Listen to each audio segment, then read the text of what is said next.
আজকের প্রেস ব্রিফিংয়ে আমরা দেশের আইন শৃঙ্খলা ও সমসাময়িক সময়ে সেনাবাহিনীর বিভিন্ন আভিযানিক কর্মকাণ্ড সম্পর্কে আপনাদের সম্যক ধারণা প্রদান করব। চিহ্নিত সন্ত্রাসী গ্রেপ্তার ও অস্ত্র গোলাবারুদ উদ্ধার অভিযানে গত এক মাসে সেনাবাহিনী ৬৫টি অবৈধ অস্ত্র ও ২৯৭ রাউন্ড গোলাবারুদ এবং আগস্ট হতে এ পর্যন্ত ১২,১১৯টি হারানো অস্ত্রের মধ্যে ৯,৭৯৪টি অস্ত্র, ৩,৯০,০০০ রাউন্ড হারানো গোলাবারুদের মধ্যে ২,৮৭,৩৫০ রাউন্ড গোলাবারুদ উদ্ধার করেছে। এছাড়াও বিভিন্ন অপরাধের সাথে সম্পৃক্ত এ পর্যন্ত সর্বমোট ১৭,৯২৬ জন এবং গত এক মাসে ১,২৯৪ জনকে সেনাবাহিনী গ্রেপ্তার করেছে, যাদের মধ্যে কিশোর গ্যাং, তালিকাভুক্ত অপরাধী, ডাকাত, চাঁদাবাজি সহ অন্যান্য অপরাধী উল্লেখযোগ্য। সেনাবাহিনী গত ১৩ই আগস্ট কলাবাগান ঢাকা এলাকার চিহ্নিত তালিকাভুক্ত সন্ত্রাসী ও চাঁদাবাজ নাহিদ মাহমুদ, ১৫ই আগস্ট মুজিবনগরে মেহেরপুরের এলাকার তালিকাভুক্ত কুখ্যাত ডাকাত মোহাম্মদ ইমন আলী ওরফে ইমন ডাকাত, গত ২২শে আগস্ট রাঙ্গুনিয়া চট্টগ্রাম এলাকার তালিকাভুক্ত সন্ত্রাসী গ্যাং লিডার শফিউল এবং গত ৩ সেপ্টেম্বর মেহেরপুর জেলার দুর্ধর্ষ সন্ত্রাসী ও মাদক ব্যবসায়ী আকাশকে অস্ত্র, গোলাবারুদ ও বিস্ফোরক সহ গ্রেপ্তার করেছে। গণ অধিকার পরিষদ ও জাতীয় পার্টি কর্মীদের মধ্যে বিজয়নগরের সংঘর্ষের ঘটনায় গত ২৯শে আগস্ট কাকরাইলস্থ জাতীয় পার্টির কেন্দ্রীয় কার্যালয়ের সামনে দুই দলের সমর্থকদের মধ্যে সংঘর্ষের প্রাথমিক পর্যায়ে পুলিশ পরিস্থিতি নিয়ন্ত্রণে ব্যর্থ হলে সেনাবাহিনীর সাহায্যের অনুরোধ করা হয়।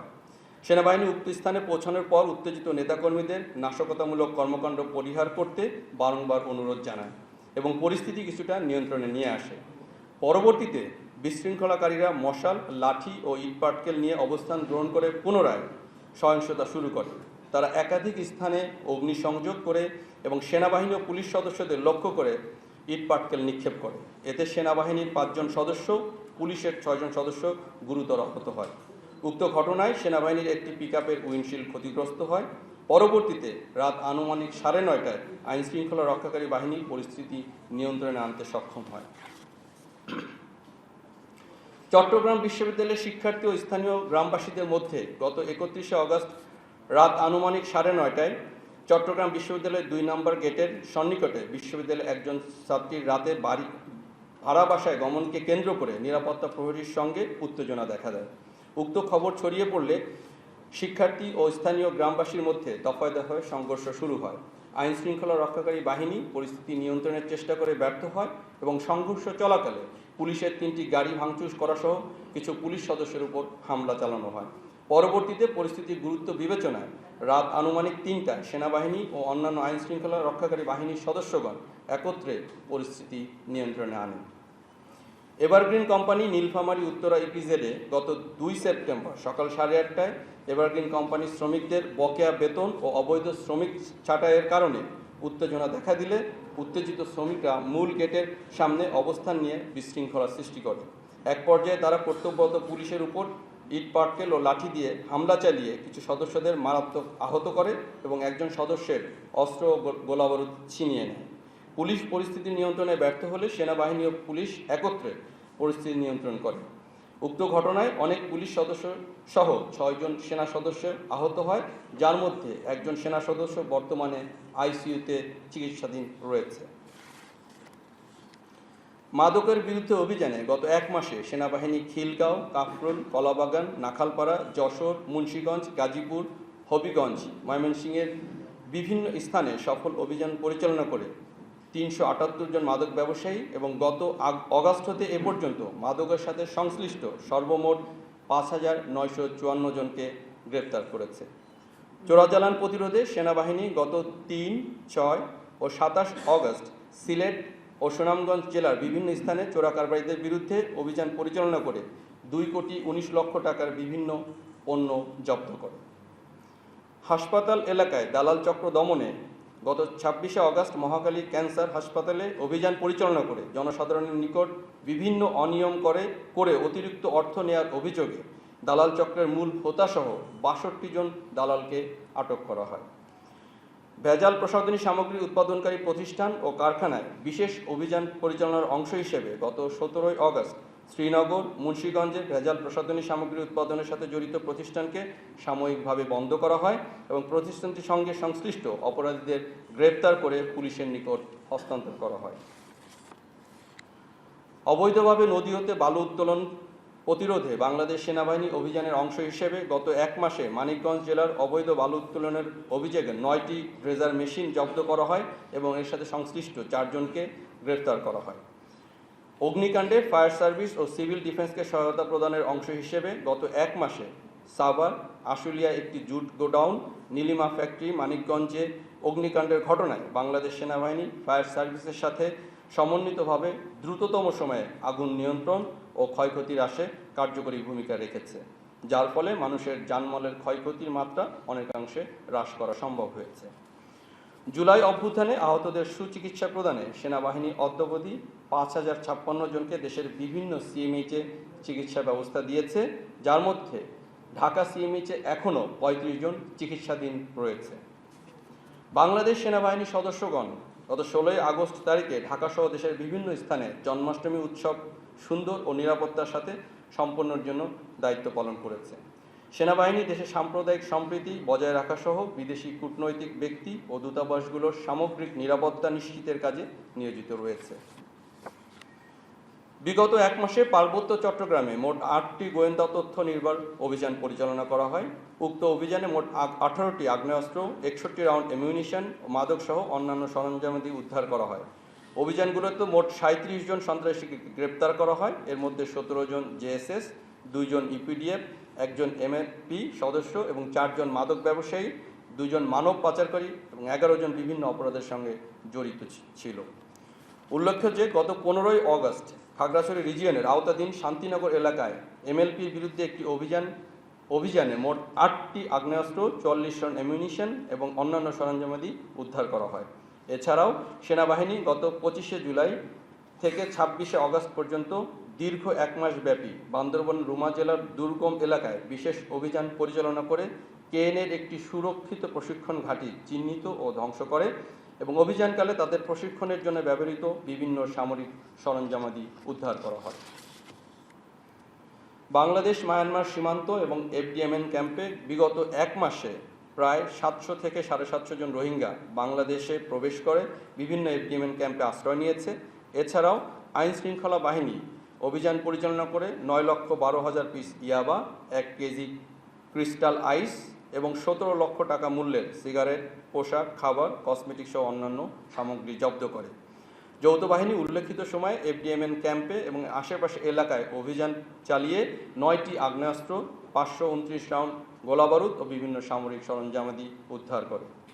উপস্থিত প্রিন্ট ও ইলেকট্রনিক মিডিয়ার সাংবাদিকবৃন্দ, দেশের বিরাজমান পরিস্থিতিতে বাংলাদেশ সেনাবাহিনী দেশের সার্বভৌমত্ব রক্ষা, দেশের জনগণের জানমাল এবং রাষ্ট্রীয় গুরুত্বপূর্ণ সম্পদ ও স্থাপনা নিরাপত্তা প্রদান সহ সার্বিক পরিস্থিতি স্থিতিশীল রাখতে নিরলসভাবে কাজ করে যাচ্ছে।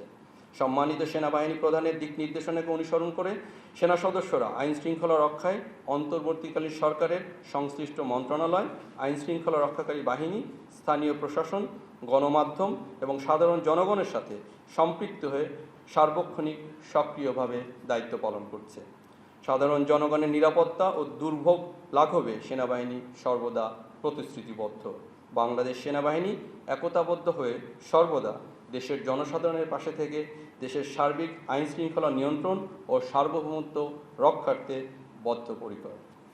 ধন্যবাদ সকলকে। আমরা ফর্মাল পার্ট শেষ করলাম।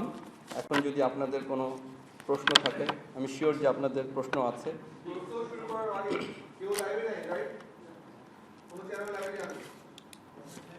লাইভে যাওয়ার তো কথা না। আমার নাম আলামিন,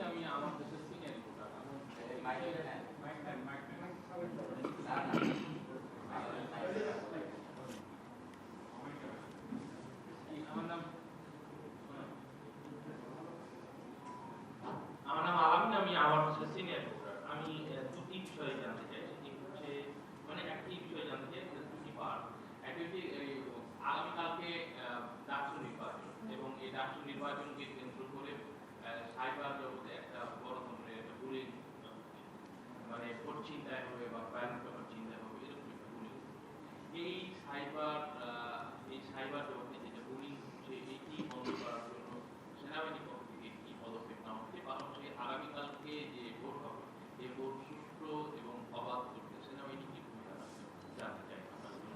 ধন্যবাদ। দেখুন, ডাকসু নির্বাচনের সাথে সেনাবাহিনীর কোনো সংশ্লিষ্টতা নেই। আমরা এর আগেও সংবাদ মাধ্যমে আইএসপিআর মাধ্যমে জানিয়েছি, স্পষ্টভাবে বলে দিয়েছি এই ডাকসু নির্বাচনের সাথে আমাদের কোনো সংশ্লিষ্টতা নেই। তবুও কিছু কিছু স্বার্থান্বেষী মহল আপনারা দেখেছেন বিভিন্ন গণমাধ্যমে তারা আমাদেরকে ইনফ্যাক্ট কিছু প্রোপাগান্ডা করার চেষ্টা করছে, কিন্তু এই প্রোপাগান্ডা করে আসলে খুব একটা সুবিধা করতে পারবে না। আপনারা জানেন এই নির্বাচনে যারা অংশগ্রহণ করছে আমরা তাদের সকলের মঙ্গল কামনা করি এবং এই নির্বাচনের মাধ্যমে একটি সুস্থ পরিবেশে গণতন্ত্রের চর্চা হবে, এটাই আমরা চাই। এবং এই নির্বাচনের মাধ্যমে সুস্থ পরিবেশে যে নির্বাচনের চর্চা হোক, এটা আমাদের সকলের আশা।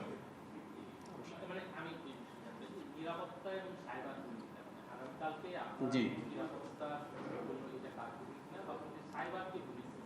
আমরা বলেছি যে দেখুন,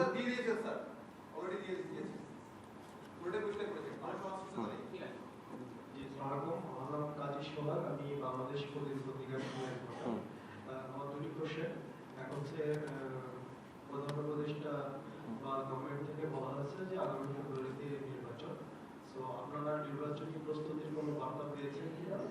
আর সেকেন্ড কোশ্চেন হচ্ছে যে আমরা দেখছি যে বিভিন্ন রিটায়ার্ড আর্মি অফিসার বর্তমান সেনাবাহিনী সেনাপ্রধান সহ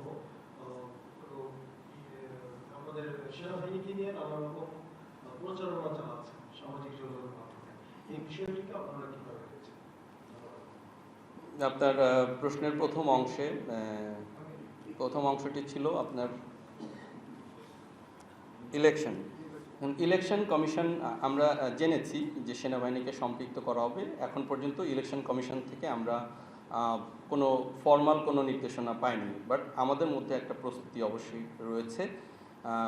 সামনের ইলেকশনে আমরা সেই প্রস্তুতি অনুযায়ী গ্রহণ করব। আমাদেরকে ইলেকশন কমিশন থেকে যে দায়িত্ব দেওয়া হবে সেই দায়িত্ব অনুযায়ী আমরা আমাদের দায়িত্ব পালন করব এবং সর্বোচ্চ পেশাদারিত্বের সাথেই সেনাবাহিনী তাদের সেই দায়িত্ব পালন করবে।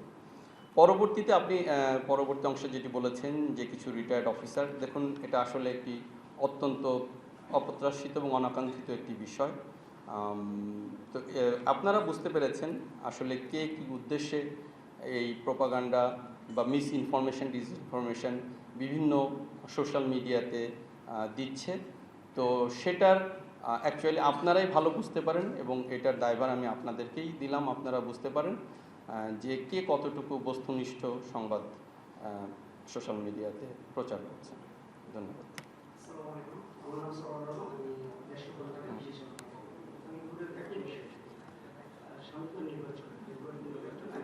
পরিস্থিতি বিষয়ে গতকালকে স্বরাষ্ট্র উপদেষ্টা মনোনীয় হয়েছে যে আইনশৃঙ্খলা পরিস্থিতির অবনতি কিছুটা হচ্ছে, বিশেষ করে লঙ্ঘিত যে আলোচনা যেটা জুলাই আগস্টে যে ঘটনাগুলো ঘটেছে আইনশৃঙ্খলা বাহিনী, সেগুলো এখন হত্যা বাহিনী পুরস্কার ঘোষণা হয়েছে। এই সার্বিক বিষয়ে সেনাবাহিনী আসলে কিভাবে কোনো বিশেষ কোনো অভিযানে কোনো চিন্তা ভাবনা আছে কিনা? আর দ্বিতীয় যে মব যে জিনিসটা আপনারা এর আগেও বলেছেন যে মবের সঙ্গে কোনো কিছু আপোষ করা হবে না, কিন্তু দেখা যাচ্ছে যে একের পরে কিন্তু বিভিন্ন স্থানে মব সংগঠিত হচ্ছে। এই মবের বিষয়ে আপনারা আরো একটু বড় হবেন। দেখুন, ইলেকশনকে সামনে রেখে অবশ্যই বিভিন্ন আইনশৃঙ্খলা বাহিনী তাদের বিশেষ অভিযান পরিচালনা করছে। যে হারানো অস্ত্র ছিল আপনারা দেখেছেন, আমরা আমাদের ব্রিফিংয়ে কভার করেছি। অলমোস্ট মোর দ্যান 80% হারানো অস্ত্র উদ্ধার করা হয়েছে। এখনও যে 20% অস্ত্র বাইরে আছে সেগুলোর জন্য অভিযান চলমান আছে। আমরা আশা করছি যত দ্রুত সম্ভব এগুলো উদ্ধার করলে আমাদের অবশ্যই ইলেকশনকে একটি সুস্থ নিরপেক্ষ এবং গ্রহণযোগ্য ইলেকশন করতে এটা সহায়তা করবে। আপনার মবের বিষয়ে যেটি বললেন, দেখুন মব বিরুদ্ধে আমাদের জিরো টলারেন্স, এটা আমরা বলেছি অবশ্যই। যেখানে যখন মব হয়েছে সাথে সাথে সেনাবাহিনী দ্রুততম সময় সেখানে পৌঁছে সেটাকে পরিস্থিতিকে নিয়ন্ত্রণে নিয়ে এসছে। কয়েকটি জায়গায় যেখানে আমাদের বিলম্ব হয়েছে সেটা আমাদের যে সোর্স থেকে ইনফরমেশন পেতে আমাদের বিলম্ব হয়েছে এক। আর আপনারা জানেন যে কোনো ঘটনা ঘটার পরে রেসপেক্টিভ আইন শৃঙ্খলা বাহিনী সেখানে মোতায়েন হয়। তারপরে আমাদেরকে যখন সেনাবাহিনীকে রিকোয়েস্ট করা হয়, বাই দিস টাইম কিছু কিন্তু কালক্ষেপণ হয়ে গেছে অটোমেটিক্যালি। তারপরেও আমরা আমাদের নিকটস্থ ক্যাম্প থেকেও যদি আমরা আমাদের পেট্রোল পাঠাই, তারপরেও কিন্তু কিছুক্ষণ বিলম্ব হয়।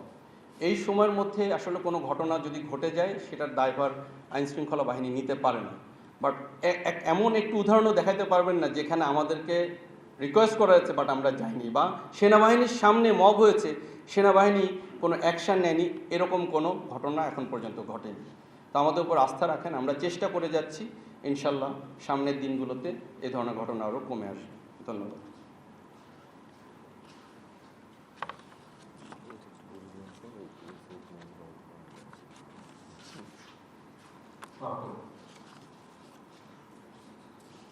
জি বলেন। আমার নাম জামিল, আমি ডেইলি স্টারে কাজ করি। আপনি মব নিয়ে ইতিমধ্যে উত্তর দিয়েছেন, আপনারা ব্যবস্থা নিচ্ছেন। আমি একটু জানতে চাই যে আসলে এই অর্গানাইজ মুভমেন্টের পিছনে কোনো গোষ্ঠী বা সংগঠন আসলে আছে কিনা, আপনারা এরকম কিছু আইডেন্টিফাই করতে পেরেছেন কিনা? কারণ বিভিন্ন সময় রাজনৈতিক দলগুলোর পক্ষ থেকেও বলা হয়েছে যে এটা ইলেকশনকে বানচাল করার একটা প্রচেষ্টা।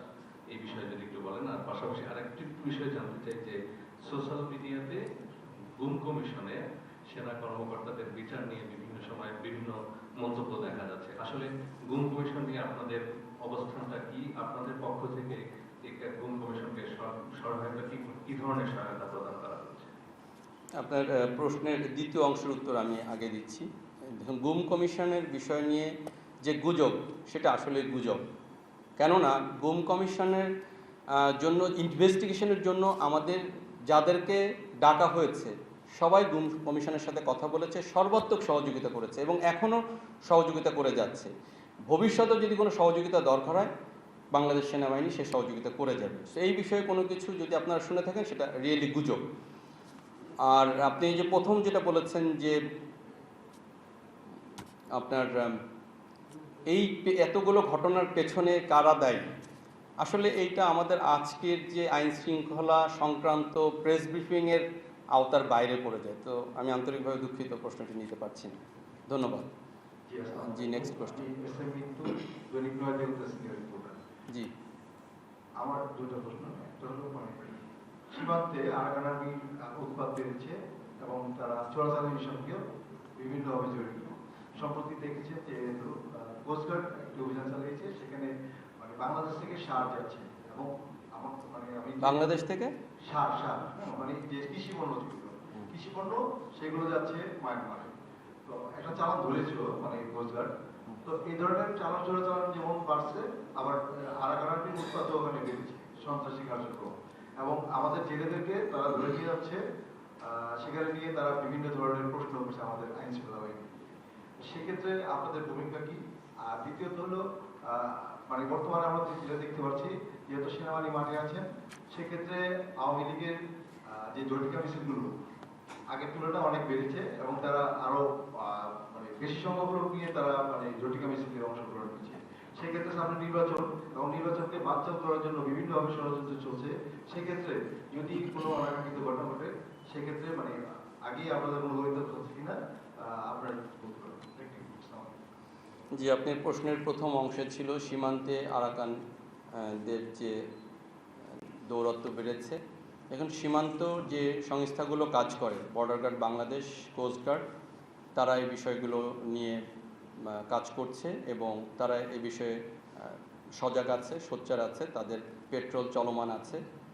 সাইড বাই সাইড আর্মি এবং সেনাবাহিনী এবং গোয়েন্দা সংস্থাগুলো নিবিড়ভাবে পর্যবেক্ষণ করছে এবং এই বিষয়ে যখনই কোনো ঘটনা বা পরিস্থিতি অবনতির দিকে হলে সকলে সম্মিলিতভাবে সেটাকে ট্যাকেল দেওয়ার চেষ্টা করছে।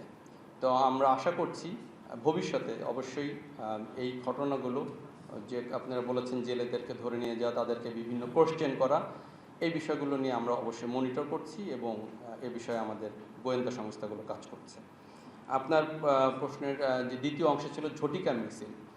ঝটিকা মিছিল বা যদি কোনো অনিষিদ্ধ দলের জন্য এই মিছিলগুলো যদি করার যে নিষেধাজ্ঞা থেকে থাকে, তার বিরুদ্ধে অবশ্যই আইন শৃঙ্খলা বাহিনীগুলো তারা এই বিষয়গুলো খতিয়ে দেখবে এবং যথাযথ ব্যবস্থা গ্রহণ করবে। ধন্যবাদ। জি, আসসালামু আলাইকুম। আমি চ্যানেল 24 এ কাজ করি।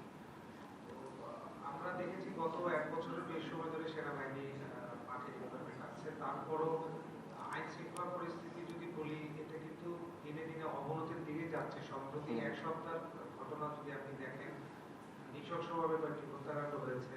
গতকালকে বগুড়ায় একটি হত্যাকাণ্ড হয়েছে, গতকালকে টাঙ্গাইলের বঙ্গবীর সাংস্কৃতিকের বাসায় হামলা করা হয়েছে। এছাড়াও অনেক রেফারেন্স আছে। তো আপনি মব নিয়ে অনেক কথা বলেছেন, আমাদের যদি একটু ক্লিয়ার করতে যে যারা আসলে মব ক্রিয়েট করে, সাধারণত আমরা দেখি যার উপরে পড়ছে তাকে আইন শৃঙ্খলা বাহিনী ধরে নিয়ে যাচ্ছে, কিন্তু এই যারা আইন হাতে তুলে নিচ্ছে, এদের কিন্তু যারা মব ক্রিয়েট করছে তাদের আসলে কিছু হচ্ছে না। এই বিষয়টা যদি একটু বলতেন। আর আইন শৃঙ্খলা পরিস্থিতি সেনাবাহিনী মাঠে থাকার পরেও কেন এত খারাপের দিকে যাচ্ছে, এই বিষয়টা যদি একটু ব্যাখ্যা দিতেন। দেখুন, আপনারা জানেন বিগত 1 বছরেরও বেশি সময় ধরে ধৈর্যের সাথে এবং অত্যন্ত পরিশ্রমের সাথে আমরা দেশের সরকার এবং দেশের জনগণের জন্য কাজ করে যাচ্ছি। আইন শৃঙ্খলা উন্নতি করা বা আইন শৃঙ্খলা রক্ষা করা কিন্তু একমাত্র সেনাবাহিনীর কাজ নয়। আমাদেরকে যে ম্যাজিস্ট্রেসি পাওয়ার দেওয়া হয়েছে, এর মাধ্যমে আমরা গ্রেফতার, আটক এবং হস্তান্তর করতে পারি। কোনো জুডিশিয়ারি বা আইনি প্রক্রিয়ায় কোনো সাজা দিতে পারি না। সো এটা একটা বিষয়। এখন সকল যে স্টেক হোল্ডার আছে আইন শৃঙ্খলা বাহিনী, সকল আইন শৃঙ্খলা বাহিনীকে সমন্বিতভাবে একত্রে কাজ করতে হবে। অলরেডি সবাই করা শুরু করেছে। যদি সবাই একত্রে একসাথে আমরা কাজ করি, তাহলে সামনের দিনগুলোতে আইন শৃঙ্খলা আরও ভালো হবে বলে আমরা আশা করছি। আর আপনি যেটা বললেন যে মুক্তিযোদ্ধা, দেখুন, মুক্তিযুদ্ধের মাধ্যমেই এ দেশের সৃষ্টি হয়েছে। আমরা মুক্তিযোদ্ধাদেরকে সম্মান করি, শ্রদ্ধা করি, আমাদের অন্তরের অন্তঃস্থল থেকেই শ্রদ্ধা করি এবং এই শ্রদ্ধা সম্মান আগেও যেমন করতাম, এখনও করি, ভবিষ্যতেও করব। কোনো মব বা কোনো কিছু দিয়ে আমাদের মুক্তিযোদ্ধা বা মুক্তিযুদ্ধকে ছোট করার কোনো সুযোগ নেই। আপনারা জানেন যে মব একটি সৃষ্টি হয়েছিল মুক্তিযোদ্ধা ফজলুর রহমানের বাড়ির সামনে।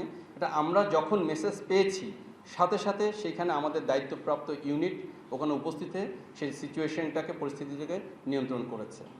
সো এই বিষয়ে আপনারা নিশ্চিত থাকতে পারেন, সামনের দিনগুলোতে পরিস্থিতি আরও উন্নতি হবে ইনশাল্লাহ। আমি আমার নাম লিটন হায়দার, আমি বিডি নিউজে আছি। জি। আমি একটা জিনিস, আপনি ইতিমধ্যেই অনেক তথ্য দিয়েছেন এবং বলেছেন যে আমরা আইন শৃঙ্খলা অন্য বাহিনীর সাথে আমরা সমন্বয় করে কাজ করছি। আমার সহকর্মী বলেছেন যে দেশে আইন শৃঙ্খলা পরিস্থিতি সেনাবাহিনী প্রায় 1 বছর ধরে মাঠে থাকার পরও আইন শৃঙ্খলা আশানুরূপ উন্নতি হয়নি। আপনি বলেছেন যে সমন্বয়ের কথা। আপনি বলেছেন যে সমন্বয় করে চেষ্টা চালিয়ে যাচ্ছে। সমন্বয়টা কবে নাগাদ হতে পারে? আপনাদের সাথে অন্য বাহিনীর সমন্বয়ের অভাব আছে কিনা? যে আইন শৃঙ্খলা অবনতি হওয়ার পিছনে সমন্বিতভাবে কাজ করতে পারছেন না, কোনো দুর্বলতা আছে কিনা উন্নতি হওয়ার ক্ষেত্রে? দিনে দিনে আইন শৃঙ্খলা পরিস্থিতির অবনতি হওয়ার ক্ষেত্রে আপনাদের সমন্বয়ের কোনো অভাব আছে কিনা বা কোনো অসহযোগিতা আছে কিনা অন্যান্য বাহিনীর ক্ষেত্রে? বিষয়টা বুঝতে পেরেছি আপনার প্রশ্ন। সমন্বয় বলতে আমি যেটা বুঝিয়েছি, একটা ঘটনার উদ্ভব বা একটা ঘটনার সৃষ্টি হলো, মবের সৃষ্টি হলো, সেখানে ইমিডিয়েটলি আইন শৃঙ্খলা বাহিনী সেখানে গিয়েছে এবং পরিস্থিতি নিয়ন্ত্রণে আনতে পারেনি।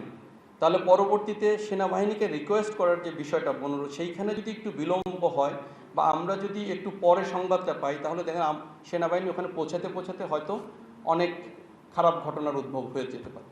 এই একটা বিষয়, এখানে একটা সমন্বয়ের বিষয়। কিছু কিছু ক্ষেত্রে এরকম হয়েছে যে একটা জায়গায় ঘটনা ঘটেছে, কেউ জানে না, ইভেন আইন শৃঙ্খলা পুলিশও জানে না। আর্মি জেনেছে, আর্মি জানার পরে আর্মি গিয়েছে, বাট আর্মি যেতে যেতে যে যদি আমাদের একটা প্রসেস আছে, যেমন হেডকোয়ার্টারের সাথে সমন্বয় করে যেতে যেতে কিছুটা, কারণ দেখা গেলো নিকটস্থ ক্যাম্পও ওই ঘটনা থেকে অনেক দূরে, 10-20 কিলোমিটার, যেতে যেতে হয়তো আইন শৃঙ্খলা অবনতি হয়।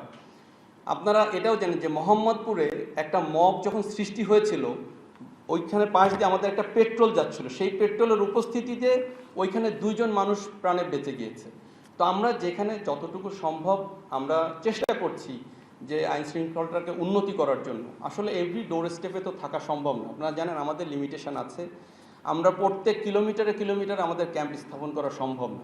আমরা চেষ্টা করে যাচ্ছি, ইনশাল্লাহ ভবিষ্যতে আইন শৃঙ্খলার আরও উন্নতি হবে আশা করছি।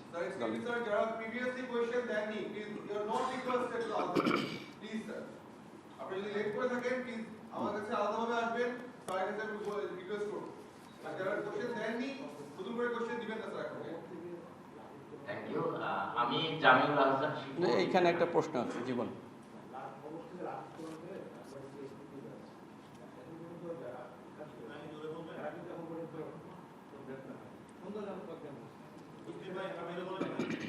এখন রাজবাড়ির ঘটনাটি আমরা অনেক পরে জানতে পেরেছি, বাট আমরা যখনই জানতে পেরেছি সাথে সাথে সেখানে আমাদের সেনাবাহিনী মোতায়েন করা হয়েছে, এবং সেনাবাহিনী মোতায়েন করার পরেই কিন্তু রাত 11টার পরে আপনার সিচুয়েশনটা কন্ট্রোলে এসছে।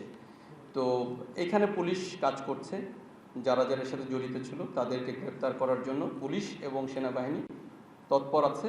আশা করছি এই সিচুয়েশনের উন্নতি হবে। জি, আমি জামিল হাসান শিপু ইত্তেফাকে আছি। আমার প্রশ্ন দুটো। প্রথমটি হলো যে সম্প্রতি ফ্রান্স থেকে এবং আমেরিকা থেকে যারা ফেসবুক, ব্লগ এবং ইউটিউব সোশ্যাল মিডিয়াতে বর্তমানে বাংলাদেশ সেনাবাহিনীর সেনাপ্রধানকে নিয়ে নানা ধরনের তথ্য উপাত্ত এবং অপপ্রচার বা প্রচার বা পক্ষের বিপক্ষে নানা ধরনের পক্ষের মন্তব্য, বিরূপ মন্তব্য, বিভিন্ন ধরনের মন্তব্য করা হচ্ছে। এর পাশাপাশি সম্প্রতি এনসিপির একজন নেতা বা কিছু নেতা বাংলাদেশ সেনাবাহিনী নিয়ে সোশ্যাল মিডিয়াতে সেনাবাহিনীর বিভিন্ন অর্গান নিয়ে বিরূপ মন্তব্য করছে। সে বিষয়ে বাংলাদেশ সেনাবাহিনীর পক্ষ থেকে কোনো ধরনের ব্যাখ্যা আছে, কোনো ইনিশিয়েট আছে কিনা, বা কি ধরনের আপনাদের মেসেজ আছে সেটি জনগণকে জানাবে। আর দ্বিতীয় প্রশ্নটি হলো যে সম্প্রতি এনসিপি তাদের নির্বাচনী ইশতেহারে বাংলাদেশ সেনাবাহিনীকে আধুনিকায়ন করার কথা ঘোষণা করেছে। সেই নির্বাচনী ইশতেহারে বাংলাদেশ সেনাবাহিনীর জন্য ভূমি থেকে আকাশে উৎক্ষেপণযোগ্য মিসাইল এবং আধুনিক ড্রোন এবং আরো বেশ কিছু সরঞ্জাম দিয়ে সংযোজনের ঘোষণা দিয়েছে। তো আমার প্রশ্নটি হলো যে বাংলাদেশ সেনাবাহিনীতে মিসাইল বা ভূমি থেকে আকাশে উৎক্ষেপণযোগ্য ক্ষেপণাস্ত্র এবং এগুলি মোহরা হয় আছে বাংলাদেশ সেনাবাহিনীতে থাকা সত্ত্বেও একটি রাজনৈতিক দল কেন বাংলাদেশ সেনাবাহিনীকে আধুনিকায়ন করার ঘোষণা দিয়েছে? তার মানে কি বাংলাদেশ সেনাবাহিনী কি আধুনিকায়ন নয়? সে বিষয়ে একটি ব্যাখ্যা চাচ্ছি। ধন্যবাদ। ধন্যবাদ। আপনি প্রথমে যে প্রশ্নটি করেছেন, দেখুন সোশ্যাল মিডিয়াতে অনেক কিছু বলছে, মিস ইনফরমেশান, ডিসইনফরমেশান, মিথ্যাচার, প্রোপাগান্ডা করছে। এটা নিতান্তই কোনো স্বার্থান্বেষী মহলের তারা তাদের অপপ্রচার বা মিথ্যাচার করছে। এটা আসলেই অনাকাঙ্ক্ষিত এবং অপ্রত্যাশিত এবং আমাদের জন্য এম্বারাসিং। তো আমরা দেখুন দীর্ঘ 1 বছরের বেশি সেনাবাহিনী দেশের সরকারের জন্য, জনগণের জন্য, আপনাদের সকলের জন্য অক্লান্ত পরিশ্রম করে আমরা কাজ করে যাচ্ছি। আমরা কিন্তু এই দেশেরই সন্তান, সেনাবাহিনী কিন্তু বাইরের থেকে কেউ আসেনি। সো দেশের জন্য, দেশের মানুষের জন্য আমরা যেখানে কাজ করছি, সেই দেশের মানুষই যদি আমাদের বিরুদ্ধাচার করে, আমাদের বিরুদ্ধে সোশ্যাল মিডিয়াতে কিছু বলে থাকে, তাহলে এর বিরুদ্ধে সরকার এবং জনগণ তারাই যথাযথ ব্যবস্থা গ্রহণ করবে। এবং অলরেডি আপনারা দেখেছেন সোশ্যাল মিডিয়াতে সেনাবাহিনীর পক্ষে অনেকেই অনেক সুন্দর সুন্দর কথা বলছে। সো আপনারা বুঝতে পারেন যে আপামর জনসাধারণের জন্য আমরা কাজ করছি, জনসাধারণ আমাদের পাশে আছে। আপনার দ্বিতীয় যে প্রশ্নটি আপনি করেছেন যে একটি রাজনৈতিক দল আধুনিকায়নের কথা বলেছে। এখন দেখেন, আধুনিকায়ন একটি চলমান প্রসেস। কেউ যদি তাদের নির্বাচনী ইশতেহারে কিছু দেওয়ার কথা বলে থাকে, এতে আমাদের খারাপ বোধ করার কিছু নেই। যেহেতু একটা চলমান প্রসেস, এটা চলবে। এটার জন্য যদি যে জিনিস থেকে থাকে সেটাই যদি দেওয়ার কথা বলা হয়ে থাকে, হয়তো পরবর্তীতে আমাদের যে জিনিসটা আধুনিকায়ন করার জন্য দরকার সেই জিনিসটা হয়তো আসবে। তো এটাকে আমরা এটা তাদের বিষয়। আসলে তারা বলেছে তাদের নির্বাচনী ইশতেহারে, এ বিষয়ে আসলে আমাদের মন্তব্য করার কিছু নেই। ধন্যবাদ সবাইকে। আমার নাম মাহমুদুল হাসান নয়ন, আমি প্রথমে কাজ করি। যে প্রশ্নটা এসছে সম্পর্ক একটা প্রশ্ন করতে চাই, সেটা হলো যে সোশ্যাল মিডিয়াতে যে প্রচারণাগুলো আছে তার মধ্যে একটা বড় প্রচারণা হচ্ছে যে সেনাবাহিনী ক্ষমতা গ্রহণ করবে, সেনাবাহিনীর অভ্যন্তরীণ অনেক দ্বন্দ্ব হচ্ছে, সেনাবাহিনী আওয়ামী লীগকে ফেরাতে কাজ করছে। এই ধরনের ক্যাম্পেইন গুলো আমরা বেশি দেখি। তো এর মধ্যে সেনাপ্রধান তিনি প্রধান উপদেষ্টা সহ রাষ্ট্রের গুরুত্বপূর্ণ ব্যক্তিদের সঙ্গে সাক্ষাৎ করেছেন। তো এই সাক্ষাতের আসলে এই সাক্ষাৎ নিয়ে অনেক কথা হয়েছে। এই সাক্ষাতের উদ্দেশ্য কি, বা এই প্রচারণাগুলোকে আপনারা কিভাবে দেখছেন? দেখুন, যে কোনো বিষয়ে বা বিদেশ থেকে কোনো ঘুরে আসার পরে কোনো তথ্য বা এই বিষয়ে কোনো ইনফরমেশন রাষ্ট্রীয় পর্যায়ে লিডারশিপকে জানানো একটি নিয়মিত বিষয়। সেখানে যদি কেউ আসলে প্রোপাগান্ডা বা মিস ইনফরমেশন বা ডিস ইনফরমেশন সোশ্যাল মিডিয়াতে শেয়ার করে থাকে, এটা আসলে অনাকাঙ্ক্ষিত একটি বিষয়, এটা অপ্রত্যাশিত, এবং এই বিষয়ে আসলে আমরা কোনো মন্তব্য করতে চাই না। এটা রিয়েলি অপ্রত্যাশিত। আপনারা দেখেন বেশিরভাগ বিষয় কিন্তু এসছে সোশ্যাল মিডিয়াতে। এটা একটা অপ্রমাণিত অ্যাকুইজিশন আমি মনে করি। তো এই বিষয়গুলোতে আসলে আপনারা যদি আমাদের পাশে থাকেন, আপনারা যদি সঠিক তথ্যটা সোশ্যাল মিডিয়া এবং আপনাদের মিডিয়ার মাধ্যমে সবাইকে জানিয়ে দেন, তাহলে আমরা মনে করি যে সামনের দিকে আইন শৃঙ্খলা পরিস্থিতি আরও উন্নত হবে। ধন্যবাদ। ওকে, থ্যাংক ইউ। আচ্ছা আচ্ছা, আপনারা একটু নির্বাচন সংক্রান্ত সরকার থেকে যে প্রস্তুতিমূলক নির্দেশনা এসছে, কিন্তু নির্বাচন কমিশন বিস্তারিত এখনও পাওয়া যায়নি। আমরা পেয়েছি, মানে আমরা সরকার থেকে নির্দেশনা পেয়েছি, মানে আমরা বিভিন্ন মিডিয়ার মাধ্যমে আমরা জেনেছি। আর ইলেকশন কমিশন হয়তো অচিরেই আমরা নির্দেশনা পাবো, এবং সেই নির্দেশনা অনুযায়ী আমরা পরিকল্পনা করব এবং প্রস্তুতি নিব, যাতে করে একটি সুষ্ঠু, অবাধ এবং গ্রহণযোগ্য নির্বাচন অনুষ্ঠিত হয়। ধন্যবাদ। আচ্ছা,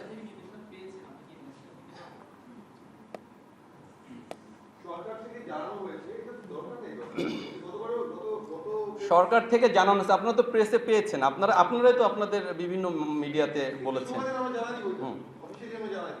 অফিসিয়ালি আপনারা জানতে পারবেন অতি শীঘ্রই।